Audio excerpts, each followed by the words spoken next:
This is DearPsychopomp. If you're new here, welcome. If you're not, welcome back. Please note that I am not a professional psychologist, doctor, or lawyer. The information and discussions shared on this podcast are intended for informational purposes only and are not a substitute for professional advice, diagnosis, or treatment. Some of the topics covered may be emotionally intense or triggering, especially for those who are still moving through grief or similar experiences. Please take care of yourself, and if you feel that any content is too overwhelming, it's important to seek support from a loved one or a licensed professional. Your well-being is very important, and I encourage you to prioritize self-care as you listen. That being said, I am very excited to introduce my guest today. Lou Bowers is an award-winning marketer and has been published in a variety of newspapers and magazines, including She Owns It and Get Griefy magazine. She was recently featured on a billboard in New York Times Square during the launch of a book she co-authored called Resilient AF, Stories of Resilience Volume 2. She loves to thrift. She loves to hang out with her kids, go hiking and paddleboarding, and she will never turn down an oat milk latte. Lou, thank you so much for being on the show today. How are you doing? I'm great, Anne Marie. Thank you for having me. I'm so excited. Of course, of course. And I know the listeners can't see, but Lou has the most beautiful, luscious blue hair, and I am so jealous. It's a lot of upkeep, promise. Oh, I bet. And Yeah. toning and fading and cool showers. My goodness. Yeah. I get a professional. My bathroom is blue still, but I get a professional. Oh. So, we were talking a little bit before we started recording, and I just want to share your story. It is very unique, and I understand that growing up, your sister had cystic fibrosis, and I'm wondering what your experience was like with that, with not, I don't want to say the wrong words. You're not set aside, but you're sort of on hold. So there is a term for it actually. It's called Okay. being a glass child. Okay. And um, you're not glass because like you break easily or you're fragile. You're just a little bit more see-through. Like you're easier to see through or overlook because your needs are not as high and immediate and urgent as your sibling. Okay. Okay. Thank you. Glass child. So, being the glass child, I'm sure you went through many different types of grief with, growing up and wanting attention from your parents and, you know, wanting to be at home in your own bed. And when situations came up where your sister had to go to the hospital, you were sort of, a guest in friends and families' homes for a while. What was that like living out of the backpack for a while? It was, you just don't ever really feel at home. I felt anyways, like I was a bit of a burden, right? Like I'm an extra kid either at my grandparents' house or with a neighbor. One neighbor that I stayed with fairly often, she already had like five kids. So, you know, and I loved her and she was amazing. But I do remember wanting to not get in the way or not be a pain in the butt, right? Um, Even the most basic things I would sneak because I just didn't want anyone to know that I had a need for anything or to be seen as a pain, a burden, that sort of thing. I didn't want to be inconvenient for anybody. Right. And I wonder what made you feel like you were being inconvenient. Huh. Why was Um, that on your radar at such a young age? oh, that's a very good question. Possibly, again, it's just kind of like that. It almost felt like I was an overstayed guest sometimes, or a too often guest. But yeah, I don't know that I can pinpoint like a specific thing that made me feel that way. It just kind of happened over time organically, Mm-hmm. that when enough little experiences build up, it gives you that worldview or that self-image. That makes sense for sure. I love the contrast of how you felt back then and how you present yourself now. It reminds me of a quote, the ocean does not apologize for its depth. The mountain does not apologize for its height. It simply is. And so now that you've been through that and you lost your sister, what what words of grief kind of came through your head when that was done? I know I've had a couple clients who have been through something similar as the glass child, and there's a lot of guilt because of relief. Oh. And not in a oh, thank goodness this is over, but in a way that, thank goodness she's not suffering. Um, there is a little bit of like, for me, there is a little bit of like relief in thank goodness this is over, though, because Mhm. it was happening. Like there's that anticipate anticipation of her passing. And when it actually happens and you realize that some of the buildup in your head, of the terrible is not as big, that's a relief. She had a community of friends who had cystic fibrosis.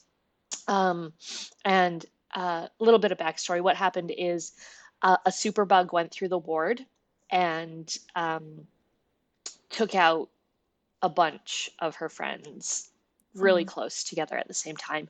And I remember she passed away pretty close to midnight. And then I remember being in like a waiting room and having like a social worker in there and stuff like that, and having the parents of one of her friends come in and announce that their child had also passed away, um, within hours. And feeling like, just feeling not empty in that, but before, when someone else with CF, cystic fibrosis, would pass away, there would be that intense panic of, are we next? Um, Mm. and I remember not having that feeling Yeah. when the first person was announced after she died, and being like, oh my gosh, that is such a relief to not have that feeling. Yeah.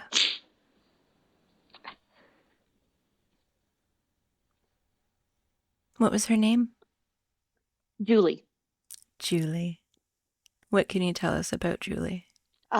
Julie was very funny, and she she wanted to be treated like everyone else, and she wanted to live big, and she found ways to do it. She would, um, yeah, she would look up every Make-A-Wish program she could get her hands on so that she could travel as a kid. We did Disneyland, we did a cruise, um, she loved baked spaghetti from a place in Vancouver called Neighbors, and we ate there every time we were in Vancouver together. And yeah, um, she would, she would, she was like that, this tiny little thing that was fierce about having your back. Yeah. I love that. Thank you for sharing that. And so after Julie passed away, how old were you? I was 22. Okay. And so when we go through such a profound loss like that, of course it's different when it's a sibling and, all the complexities of that. What went through your mind when you were like, okay, what am I going to do now? Um, I I didn't really make a plan. I just followed other people's plans. So I was married at the time, and shortly after my sister died, a friend of ours was moving away to Vanderhoof, of all places, and said, "You guys should come too." And my now husband at the time said, "Yeah, that's a brilliant idea." And so, pretty deep in grief, I packed everything up and moved to Vanderhoof, and then really tried to hold my shit together because you don't make friends when you're the crying girl in the corner.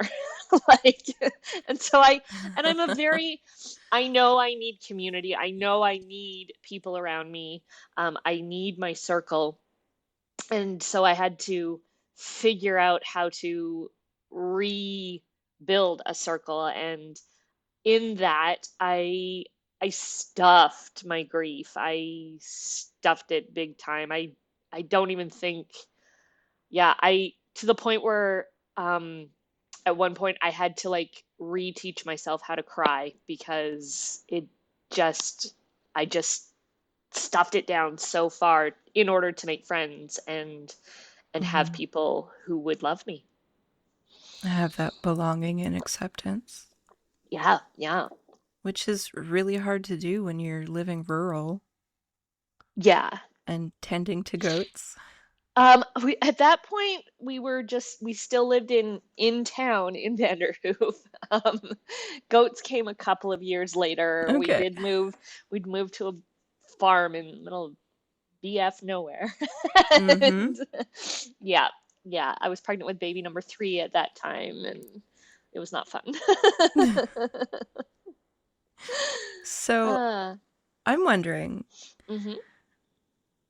what was your fuck it moment when you were like, you know what? This isn't the life I want for myself. This isn't the life I want for my children. I'm going to change things starting now. Yeah, it was. We had lived the RV life for a while, traveling all over the province. We had a home base in Kamloops, but uh, we spent, I think, a summer of like 40 nights in the RV, and then came home, and then we were going out again, and and I just couldn't anymore. Again, back to needing a circle. I was so incredibly lonely. I didn't feel like, I didn't have a lot of autonomy in that, because when you are driving a big motorhome, you don't just then hop in, like we didn't have a tow car or anything like that. So it was Mm. everybody went everywhere together. There was no like mom gets to just hop out and go to a bookstore and have a coffee, or, you know, that sort of thing. So, um, yeah, I can remember even one time just being on this trip on Vancouver Island and running into my in-laws while they were traveling as well. And we weren't besties. I wasn't besties with my in-laws, but I was never so happy to see my mother-in-law and have a good gab as then. Like it was just like, I need a human. Um, and so we were getting ready to go out on another trip, and I was like, no, I can't do it again. I absolutely cannot do this again. I'm miserable, and I am not going on this trip. Um, and and so my husband and my kids went, and I stayed home. And I didn't even know what to do with myself. I cried in the shower for hours, like the heaving, terrible sobs. Mm. I, yeah, I don't even, I walked around in a daze for that week, and I didn't even, I couldn't even tell you what I did. Like I just did nothing because um, it felt like a big tower moment, right? Like I don't know if you're into tarot, but when the tower Hmm. card comes up and it signifies that something is going to crumble. And it generally means something is going to crumble because something bigger and better is coming for you. But it Mm-hmm. was like I was at the beginning of the tower moment where everything felt like it was crumbling. So, yeah. And eventually I did leave that marriage not long after, and I started a business, a marketing business, because previous to that, I was a parenting coach, and it was, fun money, and it was coffee money and travel money, but it wasn't enough to live off of. So I looked at my skills and went, what can I do? And I can market because I've marketed goat's milk soap and I've marketed chicken eggs and um so yeah, I approached a friend and said, "You have no social media presence. Let me see what I can do to build this up from scratch and see if I can actually do this." And it just went from there, and now here I am. What an amazing story. Do you find that you're still moving through your grief? Do you feel like you're on the other side of it or it's a new one? Um, I feel like it comes in fits and starts. It's for a while you can move through life, and like I have a little practice when I see 12:17 on the clock because that was Julie's birthday. Mm-hmm. I will have a moment. I will have a little hi, thanks for hanging out with me moment with her, right? Um, and most of the time, that's just really regular. It's really, even keel. But recently, of course, with co-authoring a book with my grief story in it, writing grief articles for magazines, there's and being in a community of people who have also been telling their stories, there's a lot more emotion and a lot more coming up. Um, 20 years later, right? Like it's been 20 Mm-hmm. years since she died, and uh, so that's interesting that and it's not predictable at all, right? Like No. it's it'll be just like today. I've done plenty of podcasts about this without crying, and today I'm blubbering, and so it's all good. It's fine. It's okay. The healing is in the feeling. You gotta, Yes, very true. it's easy to take the time for self-care and plan for it, and then you sit down and you do it. You're like, ugh, okay.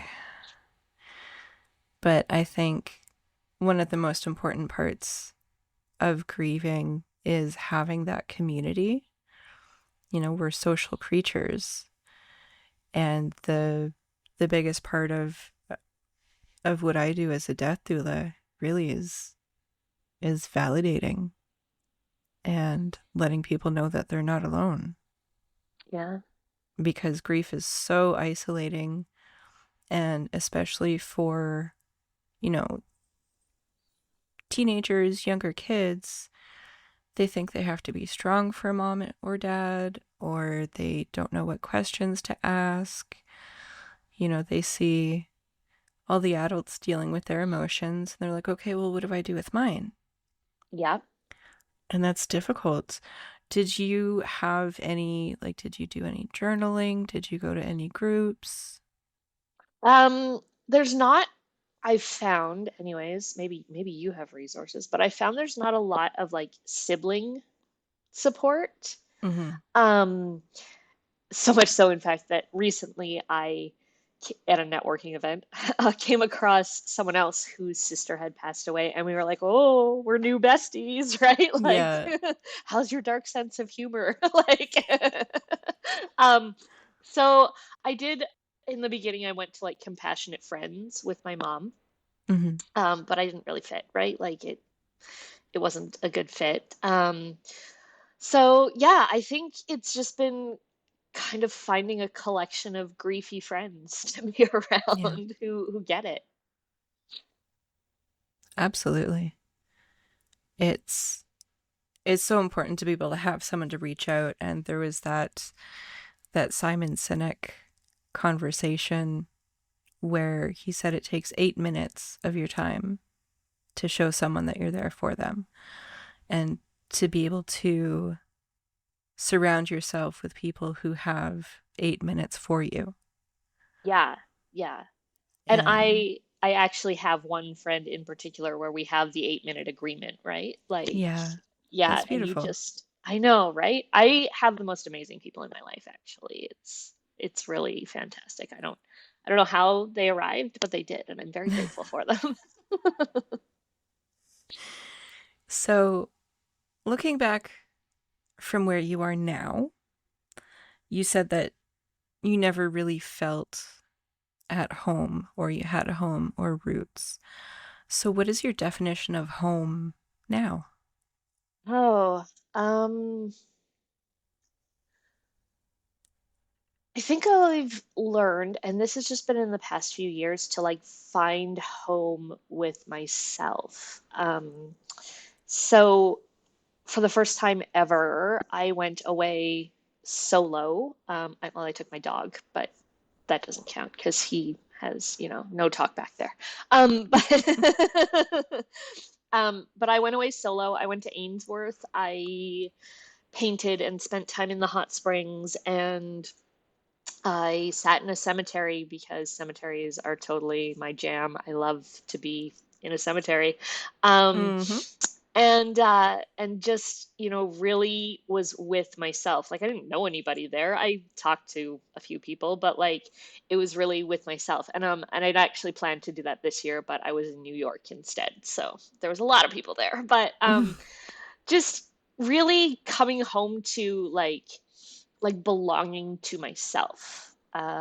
Okay. Does that make sense? I don't know if that makes sense, Yeah. but yeah. And I do, I mean, I also have my own house now that, that I decorate in 90s decor, and it's fun and stuff like that. But yeah, just really finding that time to come home to myself and know that like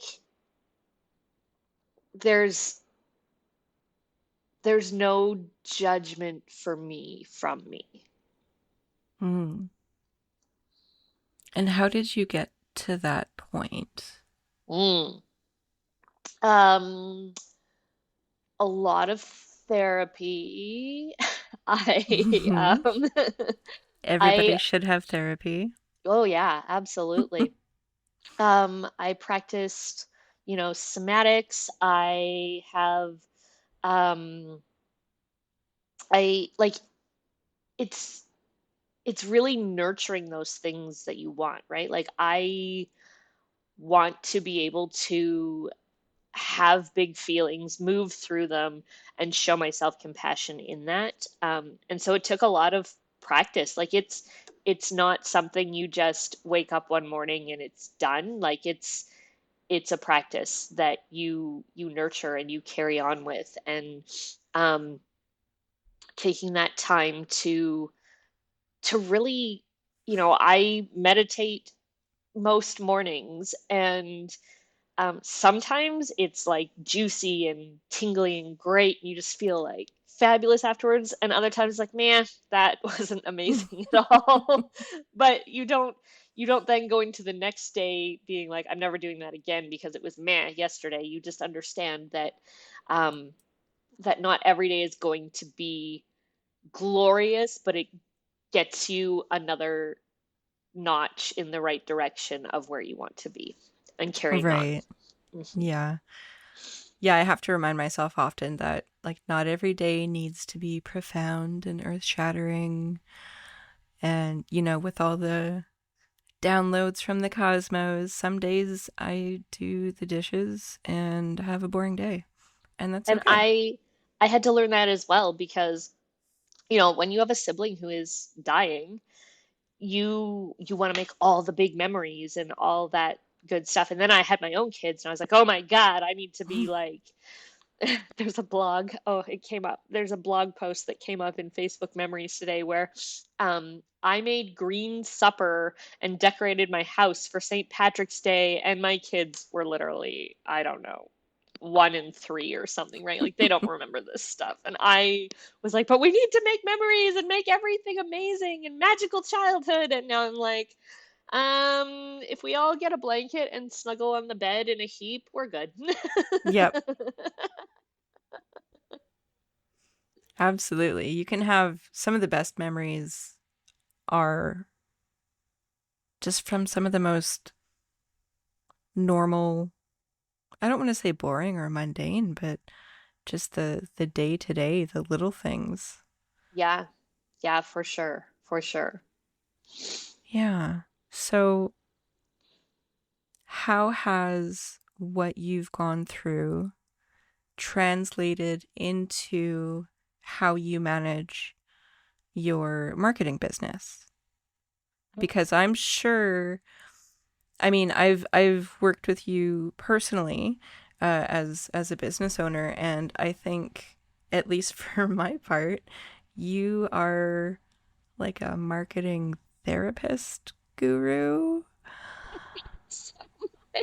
because you got me to get out of my own way. And it wasn't even just like, do this and take this picture and post this equals success. It was a deep dive into, okay, why are you in your own way? And it's so eye-opening. And I can't help it but think that, your life's path kind of led you to this where like you can do it. You're an amazing cheerleader and marketer, and just you have such a infectious laugh. Thank you. You're Um, welcome. I really feel like, you know, after living out being a goat farmer and traveling in an RV and um, you know, even I don't know what else I did that was to make other people happy, but um, I think that I really had to look at it's time to step into the main character role of my own life. And if I get to do that, you get to do that too. Um, so yeah, you get to show up. Nobody else is showing up for your business to market you. Nobody else. Like if if I take over your marketing, it's still you. You are still the face. You are still the person that people want to see and work with. And we think a lot of times that we're going to bother people. We're going to show up too much. Well, like, fuck that. What the hell is too much? Who says what too much is, right? If Yeah. people don't like you, they're not your people. If you're bothering somebody, they're not your marketing audience at all. Like those people, who cares? Who cares about the people?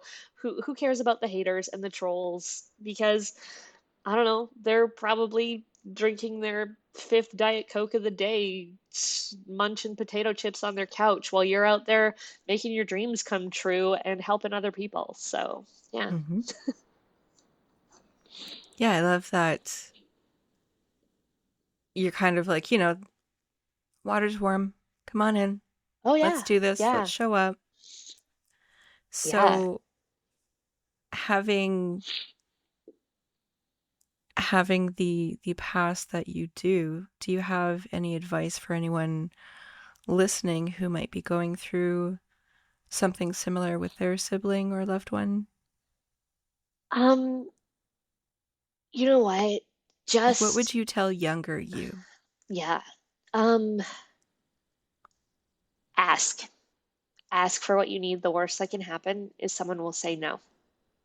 Hmm. And the best is you will be supported and keep asking until you find someone who is going to be there and support you. Hmm. Um, and pay for it if you need to and you can. Because if at first you pay somebody to be there and support you, um, it starts to open up that you deserve that you deserve to have help and support, Hmm. and that attracts other people who will come in and support you, and it's reciprocal because if you are the person who is who is hiding your needs, you are also the person who is probably looking to help other people as well. So you're not going to be like leeching onto someone and just sucking them dry and taking everything from them, because that's just not who you are or who you tend to be if you are the person hiding your needs and that you need help. Mm-hmm. And it's important to know that it's okay to ask for help. It's normal to ask for help. You can't do everything all the time on your own and still be sane. Yeah, exactly. That's one thing. I had a difficult childhood growing up with abuse, and I didn't know, we didn't really talk about intergenerational trauma back then in the 90s. I was a child of divorce, and that was brand new and scary. And I was the only kid who had divorced parents and everything Oh, like that. And I didn't know that it was okay to ask for help. I was never told go to your school counselor or call police non-emergency, or there's helplines and there's things you can text now and everything like that. And I think in the end we become the adult that we needed. yeah. And so I find that's just kind of poetic. I love it. And I'm so proud of how far you've come Oh, thank you. and how far you're gonna go. It's Right a now it's privilege. scary. It's a I mean, privilege to watch. how do you go from, I don't know, like just January alone, we both won awards in January. You and I both won awards, Hmm. and then I went to Times Square, and the book is published and the magazine articles and everything else. I'm like, okay, okay, where does it go from here? Yeah, So so yeah, it's been a wild ride. 2025 has just been a wild ride. it has. It's been. I don't know if you follow astrology or anything like that, but it's with the eclipses and retrogrades and whoo, like my someone very very close to me is a professional astrologer, and this year is like unprecedented for where the planets are and big changes, and a lot of it is personal growth. Okay.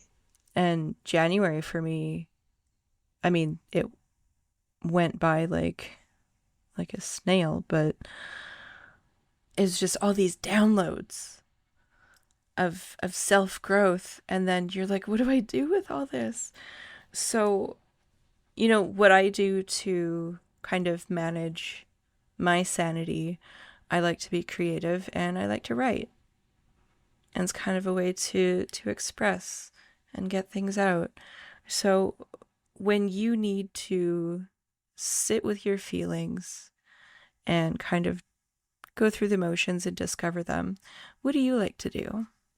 Um, I watercolor paint. I sometimes it's with my kids and we call it make bad art night because it just doesn't matter. Um, and I do write, although writing tends to be uh, it tends to be a little scary because I'm worried about what is actually coming out of me. So it takes a little more courage for me to write. Mm-hmm. Um, and then I also uh, I like last year I was doing a launch for Shine Online, and I we had like a death in the family and my dad had surgery, and literally during that I would like crawl under a weighted blanket for 20 minutes and just lay there like, in corpse pose and Mm-hmm. let everything be feely, and then be like, okay, and then go back to launch mode for this workshop. And then, when things got too heavy again, I would go and lie under the blanket and be like, I'm feeling, I'm feeling, I'm feeling, I'm regulating, and then come back to. So, I wanted to I wanted to have that thing be a success, but also honor that this is a struggle right now. And if I can only work in 10-minute spurts and then I need to go back under the covers, that's what happened, right? So Yeah. yeah, just I think giving yourself that space and nourishment. Like nourishment is just, it's not just food. It's, like that, it's really going in and being like, I will ask myself too, like, what do I need in this moment? I can't remember Hmm. where I heard it, but it was like, um, we often say, why do I feel this way? And sometimes you just don't know. Like sometimes Hmm. it's like your body has kept all of these records of just various things, and you don't even know what happened to trigger that feeling from whenever, right? Like you have no idea, but you can like be like, what do I need right now? And that's when I kind of go through like the the primary needs. Am I hungry? Am I thirsty? Am I cold? Am I tired? Hmm. And if it's none of those things, then obviously I need a cinnamon bun, and that's how it is. But yeah, Can confirm. I mean, even if I'm not hungry, I need a cinnamon bun. So, Just in but case. yeah, yeah, yeah, I like that. I also I've also recently learned the power of asking yourself the question. And I do like to ask why, because inside I'm actually just 4 years old and I want to know why. fair. But I also have been asking myself, where? Yeah. Where is this showing up? Is it giving me a headache? Is it making me anxious, that feeling in my chest? And then it gives you a little bit more information on how you can nurture yourself. And I think it's really hard for a lot of people to be able to have that moment where you can shake your head and, oh, I'm having some feels right now. I should tend to myself. And so when you're going through your day as marketing professional lady extraordinaire and you suddenly get those feels, what do you tell yourself? Um, you know what? Something I've been doing actually that you reminded me of is I will also put my hand on my heart and I'll be like, who Hmm. needs to be soothed right now? And that might be, you know, 28-year-old me with three kids with egg buckets around me in the kitchen, just figuring out what the hell I'm going to do with all these 5 gallon buckets of eggs. Um, or it might be 4-year-old me, or it might be, yeah, and the first one that comes up, like whatever comes up is like, okay, you know what?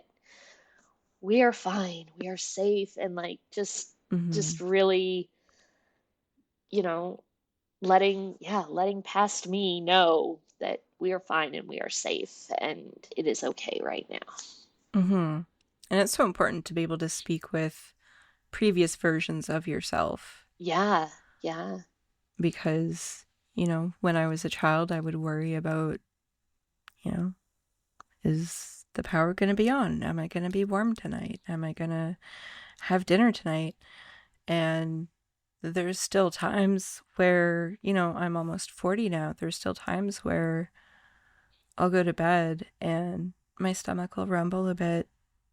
And I'm like, you know what? No, you're not going to bed hungry. And so I'll go have a snack or something. yeah. And so I'm still taking care of younger me while trying to set up success for older me. Which goes hand in hand, like it all interweaves somehow, It right? Like does. it's some kind of universal magic that just, yeah, It does. It does. And especially as a death doula, no matter what happens to cause our death, we are there with ourselves until the very end.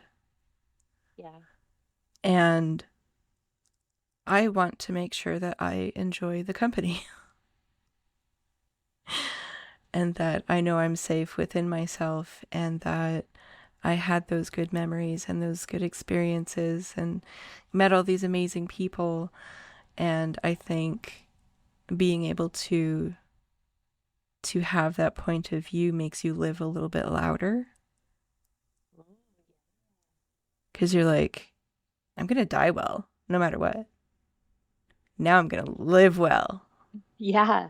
Yeah. I want to be on my deathbed and be like, man, that was awesome.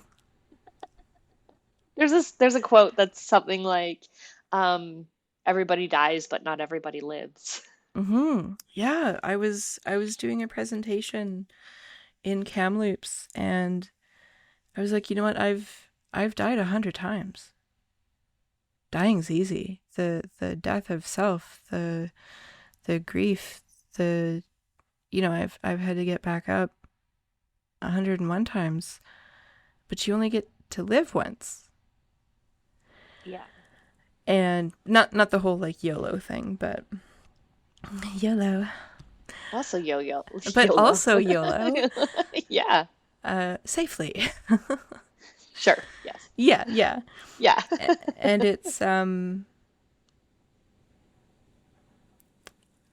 it's pretty profound because we don't get to practice for death.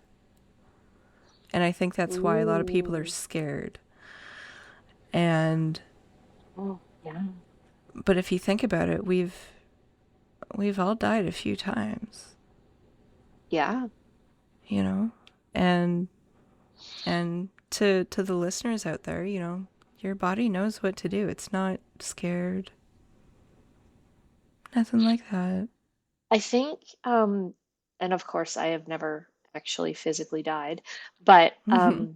I can remember when I was pregnant with my first baby and being terrified at the beginning to give birth. Like, Mhm. how am I going to do this? And then when the time came, I was so ready. Like, so ready. Let's go. Let's get it done. Let's get it out, right? Everybody And out. yeah, yeah. And so I imagine that death will be similar, Mhm. as long as I'm not like beheaded or something. But Yeah. No, yeah, I mean, no. I will yeah. throw down if anyone tries to do that to you. Okay, cool. Thanks. Just saying. I gotcha. I I'm gotcha. like, you'll just get this call from some tower and I don't know where. I'll be like, "Hey, Anne-Marie, remember that time you said I'm gonna need to call in that favor now." Yeah. No questions. Bring gloves. So, how does Lou today teach marketers or people who are having issues with marketing, which was me? And like I said before, you kind of therapize us first and you see straight into the insecurities and the imposter syndrome. And I think it's such a gift that you have to be able to like, you're beautiful, come here. Aw, yeah. And it's lovely. And I think it's such a gift that you have that you're able to give. And I just want to thank you very much. Oh, yeah.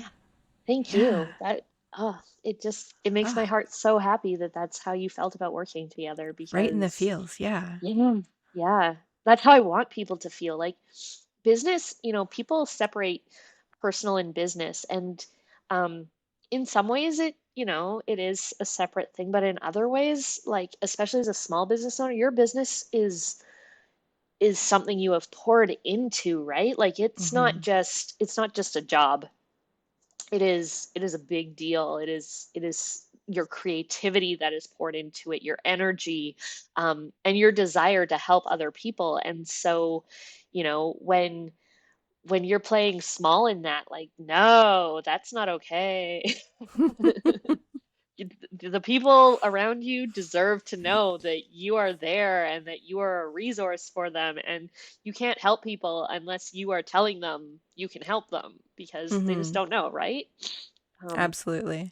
yeah. I mean, my own tagline is, I help you get eyeballs on your business because nobody can buy from the best kept secret. Like, don't be a secret because Yeah. people don't know that you can help them if you are a secret. Hmm. And so if people want your help with their small business, hmm how can they reach you? You can go to my website, which is loubowers.com, and there's a spot there for a call. I will give you 30 minutes of my time. Just book a time in. And there's also a free resource. It's called All Eyes on You, and you can swap your email address for that. And then, yeah, there's all sorts of events and activities and various ways that I help people. So, yes, Yes, so many. Uh, so many. I I watch your reels on Facebook in the morning and you're out walking the dog and you got a coffee and you're doing this and you're doing this and you have such a big smile on your face at all times. And I love your attitude with like, yeah, this sucks, but let's keep going. Yeah. And so one newer thing for you is the Shine Online. hmm And so why don't you tell me a little bit about that? Okay, so that's how you and I worked together in a big way with Shine Online. It is an in-person workshop for local Kamloops folks and people in the area, or if you want to travel from Brazil to Kamloops, you can come join us too. Mhm. Anywhere. But yeah, it is 3 hours. I'm doing it at standard office spaces this time, which I'm super excited about. Stacy Owen has been amazing in just letting us, go on tours and plan and all that good stuff. And there's so many cool spaces to create your content in there. But let's back up a little bit. So what happens is the first part is I have a branding photographer, Kennedy with KS Photography, coming in, and she is going to talk to you about branding photographs and how to take them and where to take them and why it's important to have them. Um, Hunter with Kit Professionals is coming in and he's going to talk about online safety and emails. And Mm. then I am going to talk about creating a business plan or a marketing plan that is doable. It's not going to be overwhelming. It's consistent. It's going to help you batch things so that you're not constantly working on your marketing. It's like choose a couple of days to work on it per month and then schedule it out. And then we're going to have lunch. And then we are going to use all of the nooks and crannies and, again, fabulous spaces of standard office spaces to take photos and videos and create a content bank for you to just pull from for the next 90 days and beyond. That is so awesome. It's like a it's like a one size fits all starter kit for let's get you going. Yeah, yeah, I love that exactly. because being I have three small businesses and while it is a labor of love, you know, starting it, I was like, I'm gonna have life work balance. I'm gonna work for myself. I'm gonna have all this free time. No, no. But, when you have a small business, you put your everything into it. You Yeah. don't leave work at work. You are thinking about work and you're making notes about work. And then this reminds you about something that you should do for work for there. And so it's kind of all consuming. And But sometimes I'm doing bedtime with a laptop on my lap. yeah, Like, yeah, yeah, I hear your writing out stories quick about school. notes. Yeah, Yeah. like, yeah, Yeah, hold on. I had a really good thought just now. yeah. But it really is a labor of love when you're doing something in service of other people.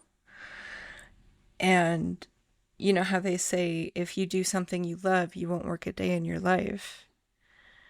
And I know I that's kitschy and cliche but it's true. Oh, yeah.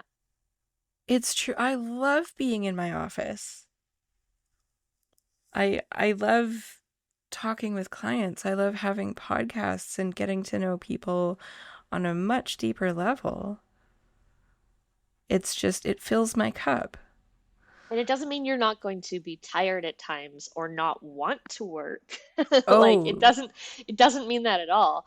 no, But no. literally, like, yeah, when you love what you do, it's such a huge difference. hmm And being able to, for the budding entrepreneurs, give it a good year or two to Yeah. get established, to learn your lessons, to see what the first year is like in quarters. Yeah, and And do reevaluate every quarter. Like oh, yeah.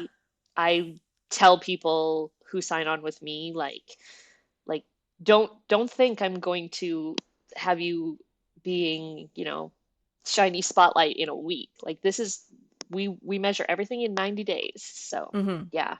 Yeah. Yeah, absolutely. And I think we should do that too with our self-care. Oh. Just reevaluate. All right, it's been a few months. How am I doing? Wow. Spiritually, physically, emotionally, And you it's know. also a really good way to look at how does this season, because I mean, the quarters are kind of like the seasons, right? So Mhm. like how does this season affect me and what can I do to kind of prep for that? Hmm. Mhm. Yeah, Yeah. especially, I mean, you know, it's spring and you have Shine Online coming and the flowers are blooming and it's like it's such a time for hope. And I think that's Yes. also probably why people do spring cleaning because they were just hibernating all winter and they're like, okay, I got to do something about this. No, right? Yeah. Yes. And I think in winter, like we like to store up and collect and also things Mhm. come out during winter, like holiday decorations and blankets and extra Mhm. pillows and all the cozy comes out and then we need like fresh spaces in spring. So that's why Yeah. yeah. Yeah, it's almost like just a ceremonial hello new season. Yeah. Because definitely, I mean, we're meant to recharge over winter and take care of ourselves. But, today's economy, gotta go to work anyway. So it's hard finding that balance, but I think that would be great. Check on yourself, check on your business, check on your pets, check on your loved ones. Check your smoke detectors. Yes, it was just daylight savings time. Did you check your smoke detectors? And I also like to, that reminds me of something that I probably should stop, but I probably won't. On my friends' birthdays, I'll wish them like, happy birthday, you're awesome, I love you. Have you updated your will? Nice. Nice. Just to slip it Mm. on in there. I'm the one who's like, do you have a will? Yeah. Advanced care directive? Great. Do you know what you want when you die? Yeah. Okay, good. Love. I'm What can my curious, thing be? Happy birthday! When's the last time you posted a reel? right? Happy birthday. Haven't seen you online lately. Yeah, I know. So, as we wrap this up, thank you so much for opening up and being vulnerable and sharing your story and sharing yourself with the world with me.